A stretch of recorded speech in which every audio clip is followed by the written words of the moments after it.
ঘরে তৈরি ঘি, হেভি টেস্ট। ঘিয়ের উপরে ঘি নিয়ে চলে আসলো, লাগলে নিও। হ্যাঁ, গাছপালার অবস্থাও খারাপ গো, এই দেখুন না।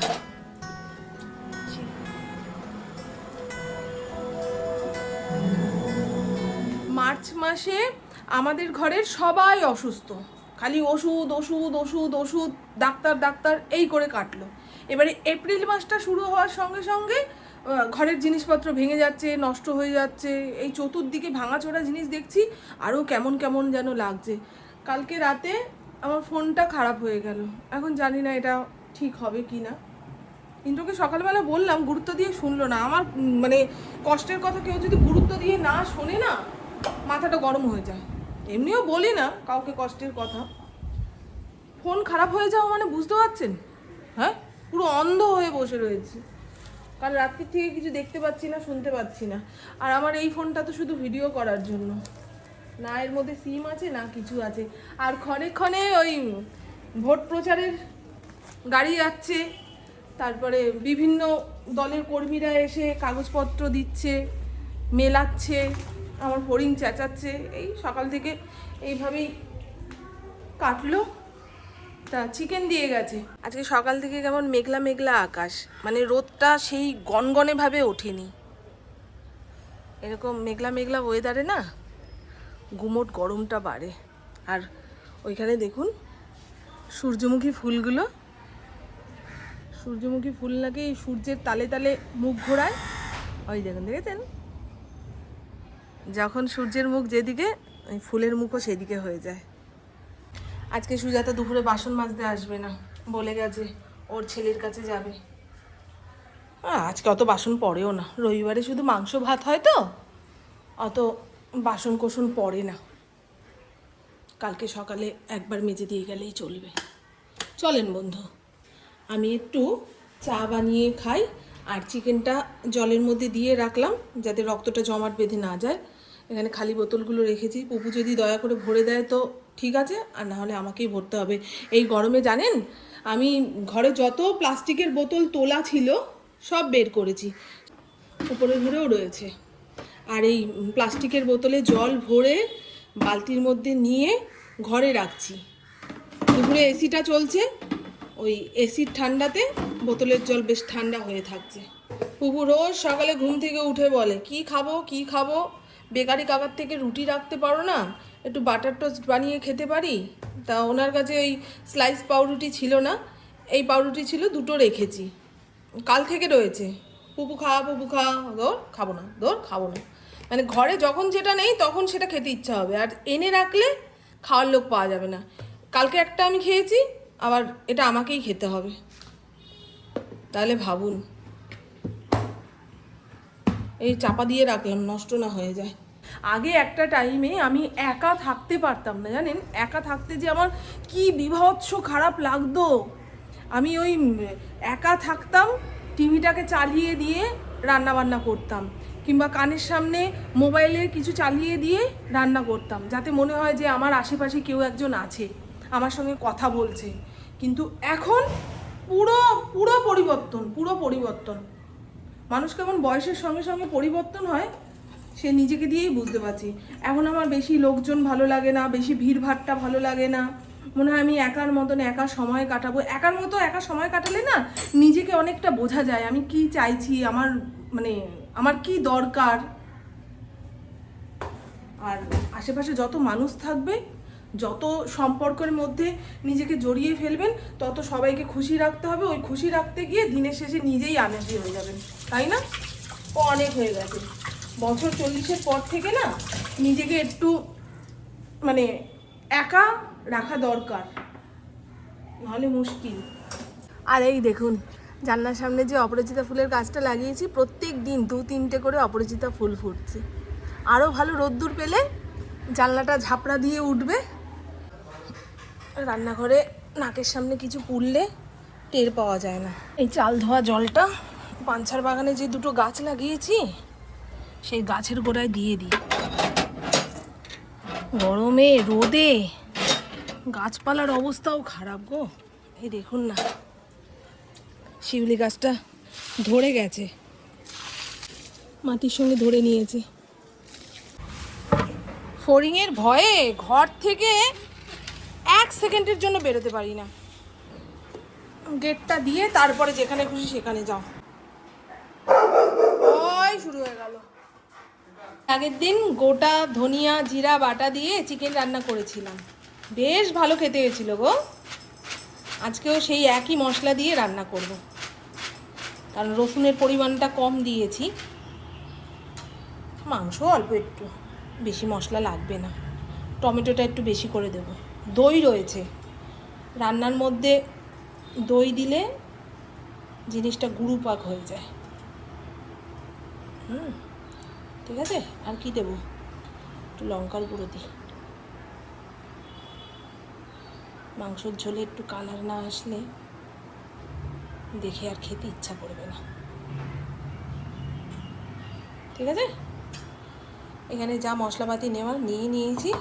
এটা ভালো করে পেস্ট করে নিয়ে টমেটোটা দিয়ে আর একবার ঘুরিয়ে নেব। গরমে যত তাড়াতাড়ি রান্নাবান্না সেরে ঘরে যাওয়া যায়, বুঝছো? আগুনের পাশে বেশিক্ষণ দাঁড়ালে মাথা যন্ত্রণায় মাথা ছিঁড়ে পড়ছে, জানো? এই অসুখের কথা কতবার কাকে বলি গো। ধনিয়া জিরা দিয়ে রান্না করলে একদম আস্তে আছে চিকেনটাকে ভালো করে কষাতে হবে, নাহলে কিন্তু খাওয়ার সময় একটা গন্ধ পাবেন ওই কাঁচা মশলার। আর একটুখানি কষে যাক, তারপরে একটুখানি ঝোলের জন্য জল দেব। খুব বেশি ট্যালট্যালে বানাবো না। এ পুপু, পুপু, পুপু, কষা মাংস খাবি নাকি?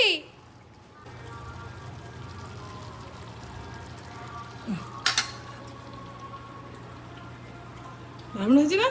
কালারটাও কি দুর্দান্ত এসছে। দেখ,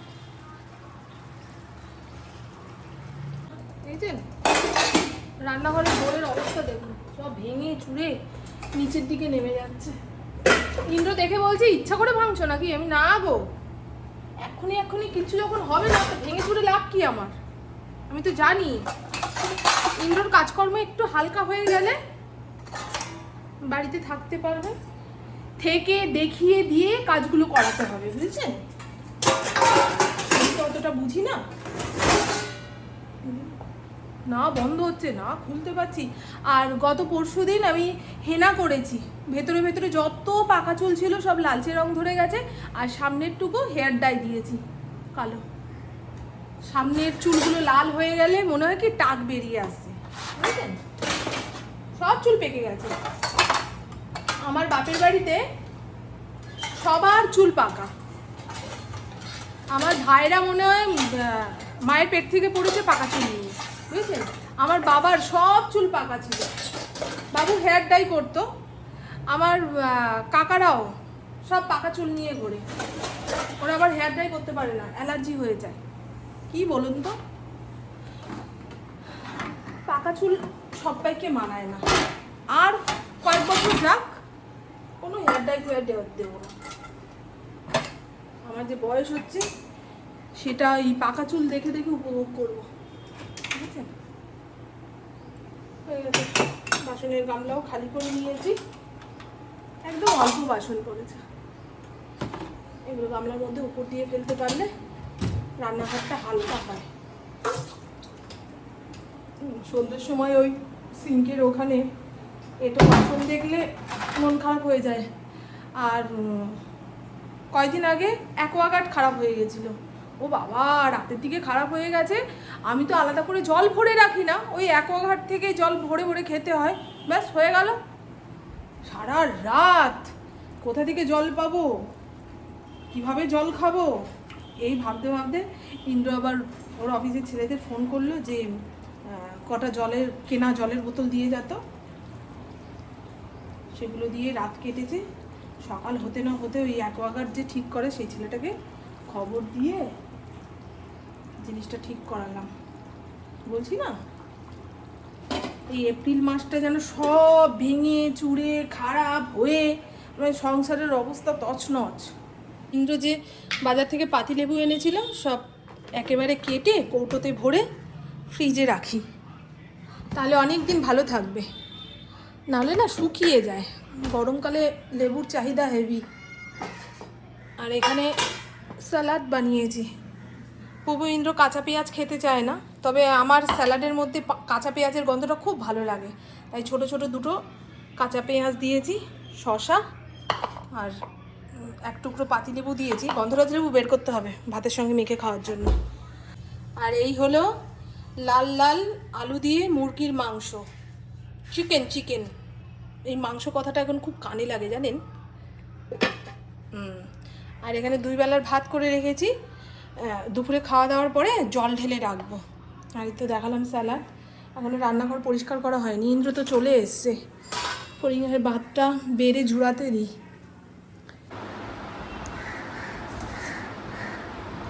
লাগলে নিও। হ্যাঁ কভার লাগিয়ে দেবো। এই পেছনের খাপটাই খুলে গেছে জানো,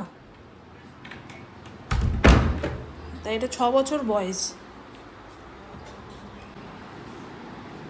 কিন্তু যাওয়ার পথে ফোনের দোকানে দিয়ে দেবে কি রোগ হয়েছে না হয়েছে।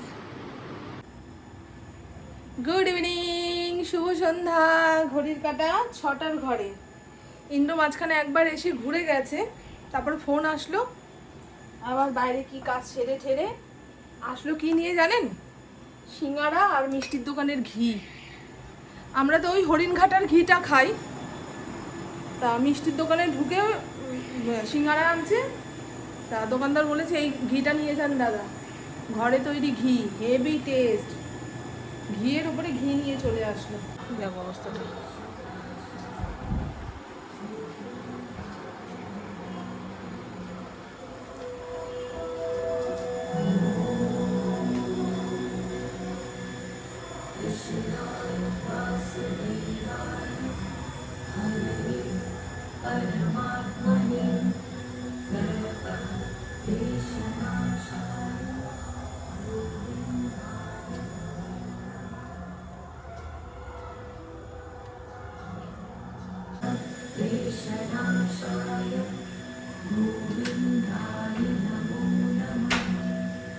ঘর থেকে একটা দুধুভাতু ফোন বের করা হয়েছে খুঁজে, যেটা নিয়ে এখন আমি খেলতে পারি।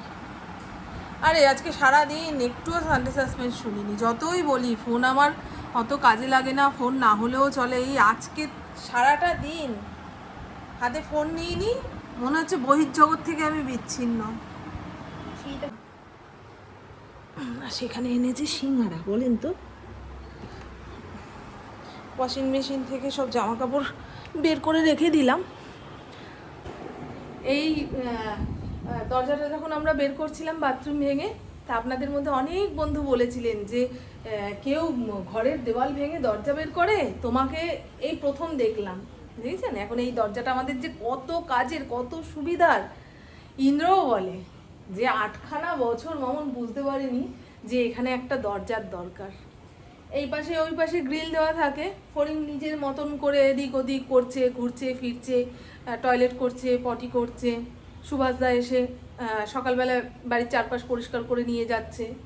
তারপরে আমি আমার রান্না বান্নার ধোয়া পাকলা যা কিছু আছে সব এই কলপাড়ে বসে করতে পারছি। কিন্তু বাথরুম যখন ছিল, বাথরুমে বিশ্বাস করুন আমার কোনো কিছু কাঁচা ধোয়া করতে ইচ্ছা করতো না, আমি এখনো করতে পারি না। হ্যাঁ খুব সুন্দর লাগছে। এই যে বললে না মন খারাপ হলেই কেনাকাটা করি, এই গুণটা কাদের থাকে জানো? বাড়ির মহিলাদের, মেয়েদের। সেটা তোমার আছে।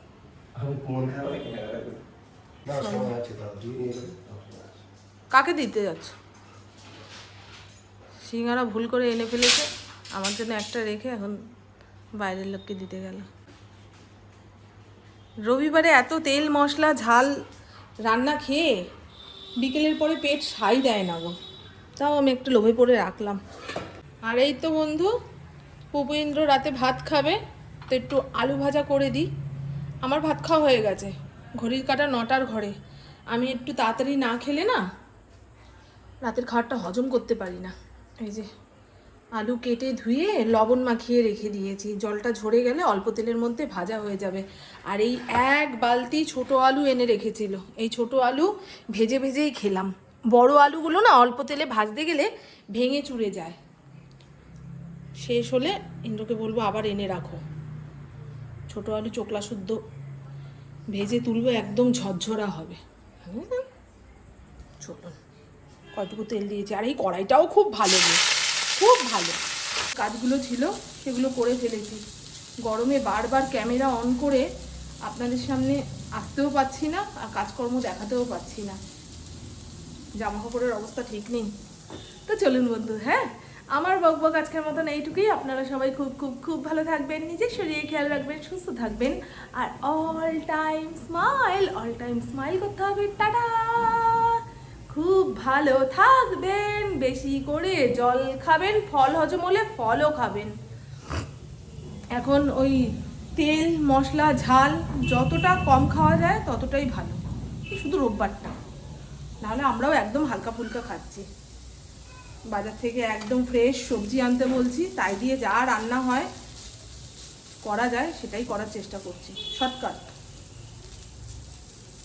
এই আলুগুলো মনে হয় জ্যোতি আলু, জানো, ছোট জ্যোতি আলু, ভেজে খেতে খুব ভালো, তরকারি পাতি দিয়ে দিলে ভালো লাগে না, কারণ টাস টাস করে।